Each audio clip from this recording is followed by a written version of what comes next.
There are some huge levels that the markets could be interacting with this week that as a full-time trader, I'm going to be watching very closely to make my trading that much easier this week. I'm going to show you exactly what those levels are so that you can follow along and hopefully have easy trading as well.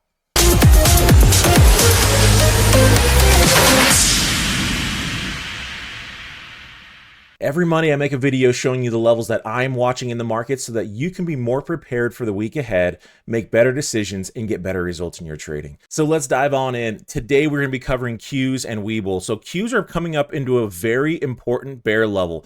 We are getting a lot of options stacked up into this level, which is going to tell me the top is probably pretty dang close. We've also got a really solid trend line that has rejected multiple times in this area that we are wanting to probably hit. The markets love to be gravitated towards these heavy trade areas. So we're getting signs of slowdown through here. I still am leaning a little bit more bullish this week for sure, for a little bit more of a bull run, but I'm not sure how long it will last. It could hold up here for the rest of the week, and then I would expect some selling to come back through.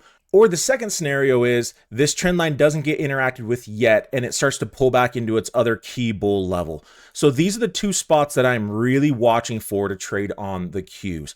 These levels are on my chart because they are a combination of option levels, open interest, big time technical resistance or support, or other sentiment factors that I'm watching that tend to play out really, really well. So again, we're just hitting the bottom side of this bear key level. We could go higher through it. I doubt we go much higher than 570 if these bulls are going to keep on running. Again, it doesn't have to be this week. This could be over the next 2 to 3 weeks. But I don't think we'll get much higher than 570 here on the Qs. That's going to be a very big target. In fact, I think 565 is going to be a very tough wall to get across this week. If 565 can get broken, I expect us to interact with this trend line that has been a huge rejector for the last couple months.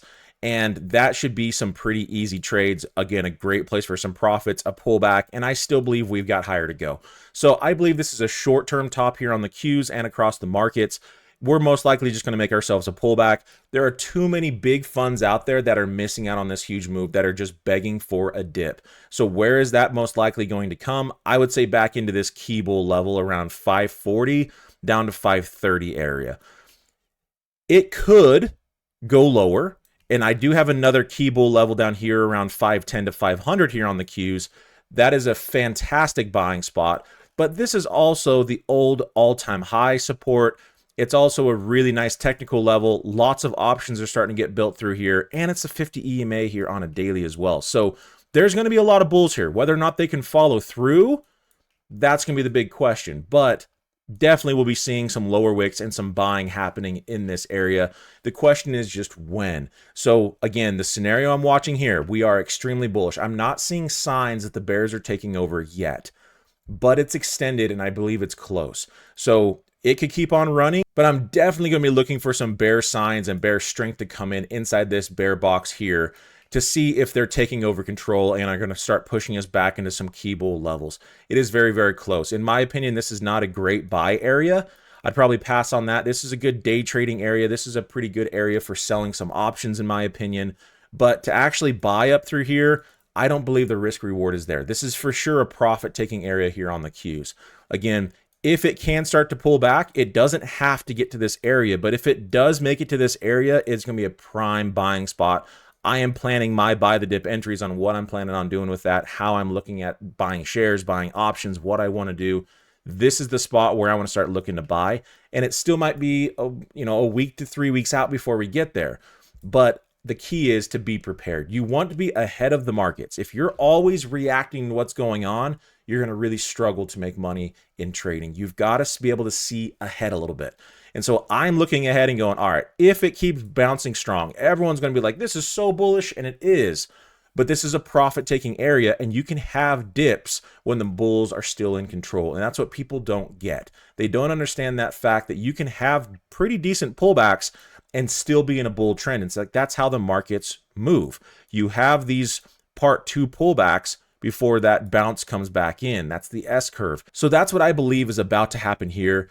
Maybe a little bit more higher to go. It kind of has that feel like it wants to, but it doesn't have to, of course. We have touched the bear level. This could be it for now, but I could also see the bulls continuing to run up through here, push back down, and then the party continues once more. Understand these levels, understand where the markets are trying to go, because again, my friends, it doesn't matter what strategies you have, it doesn't matter what indicators you have. If you cannot understand and read price action and sentiment, that's the only thing that matters in trading. Price action and volume. Those are the only two leading indicators that are going to tell you what's about to happen. You've got to have strong skill sets in reading price action, feeling momentum and seeing that strength, and being able to see when that strength is starting to leave or starting to build.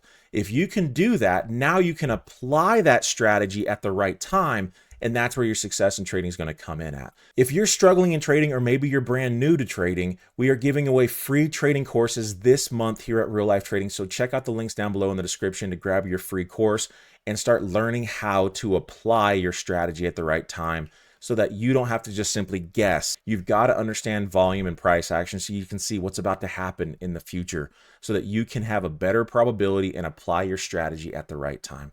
Let's dive in ahead to Weeble. This thing has just run like crazy, but it's hit into a pretty important trend line and it respected it to the penny. So now that we've hit that trend line and we're getting a pretty decent gap down, about a 7% gap down, what should happen next? Well, in my opinion, we have a very important key bull level sitting around $15. The bulls should be here in this area. If the bulls can step in this area and start to bounce it back up, there is a chance that Weeble actually has some legs behind it, and this is not just a pump and a dump. All right. If the bulls don't really step in hard in this bull area here, then there's a good chance that this is going to have a lot stronger of a pullback, maybe back into $13. It could go all the way back into $10 potentially, but there is a very good chance that bulls will be in here. So now the only thing we have to do is just sit back and wait and see what happens. Do these bulls step in where they should? That's your job as a trader. You don't need to try to predict. You don't need to get ahead of it. Just watch price action for a day or two and see what happens in this area. If we start getting crazy hammers like on an hourly or a 2-hour, it's probably time to accelerate that a little bit. That is a very strong sign of strong buyers in this key area. If we're getting just some chop and it's still kind of making new lows on an hourly, I would say wait. Let the price action show you its hand. Wait for the markets to say, okay, the bulls are stepping in, and then jump on it. So as long as you're not getting hammers on an hourly time frame in this box, you can probably afford to be a little bit more patient and just give it another day or so to see what these bulls want to do. So that's what I'm going to be looking for. Again, we're into a buying area here. It may have already hit this pre-market. We'll see if this thing will bounce or not. But what should happen is a bounce back up into these highs. And so that's what I'm going to be watching here on bull. Again, strong breakout, great close last week.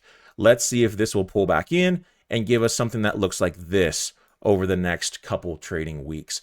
If not, then I would imagine we're going to be getting something like this, and it's going to probably do like that. So those are the two scenarios that I am watching for. Your job is just to simply see what the markets want to do, identify it clearly, manage your risk, and then ride that momentum whichever direction it decides to go. My friends, if you enjoyed this video, please hit the subscribe button. I do these every Monday to help you be a little bit more prepared for your trading week ahead. If you have any other tickers that you would like me to go over in these sessions, drop them in the comments below. The ones that get the most likes are the ones that I'll throw into next week's video. Have a great trading week, my friends. Follow your plan, and I'll see you next Monday.